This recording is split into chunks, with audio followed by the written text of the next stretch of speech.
Alam na this, mga friend, kung ano na naman ang ating lulutuin.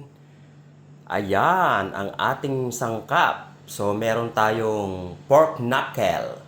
So, yan yung ating ilalaga ngayon, mga friend. So, simple lang yung ating sangkap. Okay na yan, sibuyas, pork cubes, paminta, patis.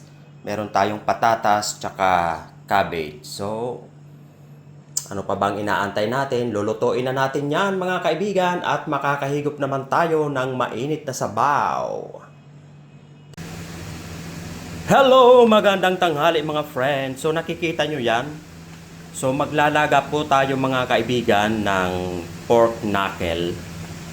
So nakikita nyo yung mga bula-bula. So unang kulo lang ito, mga friend. Ang ginagawa ko dyan, papatayin na muna natin yung apoy. Tapos itatapon natin yung tubig na yan. Sabay na yung ito, nakikita nyo yan. Yung bula-bula niya. So, hindi pa yan yung ating sabaw. Itatapon lang natin yung tubig niya. Tapos lalagyan uli natin yung panibagong sabaw na. So, ayan, itatapon na muna natin yan, mga friend. Ayun! Ayun, no? Malinis na siya, oh. Oh. So, ilalagay na po natin yung ating sibuyas. Simple lang yung ating paglalaga, mga friend. Tapos, ilalagay na natin yung bilog na paminta. Yan, okay. Tapos, saka na natin siya lalagyan ng sabaw. Ayan. So, alam nyo naman kapag nilaga, dapat marami yung sabaw. So, konti lang munang ilagay natin. Palambutin lang muna natin yan at mamaya ay mag-a-add pa tayo ng sabaw para marami ang mahigop natin. Bubuksan na natin yung apoy. Ayan. Tapos yung takip kukunin na natin. Papalambutin na natin yan, mga friend. Ma-check na nga natin, mga friend, yung ating pinapalambot. Ayun, no. Yun, after 24 hours, malambot na. Pati buto, papak na papak yan, mga friend. 24 hours ha. Joke lang. So ayan, konti na lang yung sabaw pero malambot na yung karne. Tapos ngayon mag-a-add na tayo ng pangpinaling sabaw.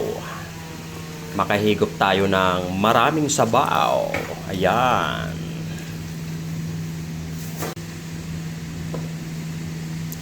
Ayan, ilagay na po natin yung ating patatas. Yun. Isang malaking patatas, hiniwa lang natin yan sa cube size.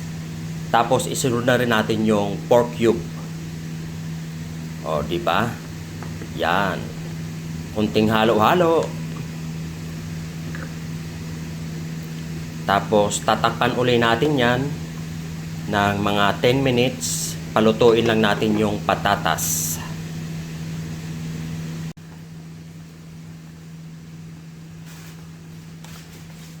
At yun, luto na ang patatas, mga kaibigan. Ayan, sunod ay syempre titimplahan na natin yan. Maglagay tayo ng patis. Masarap kapag patis yung ating ititimpla, mga kaibigan. Sunod ay ilalagay na po natin yung ating gulay na repolyo. Kapag maraming gulay, mas masarap. Kapag nilaga, nako, masarap talaga kapag maraming repolyo. So ayan, kunting halo-halo lang.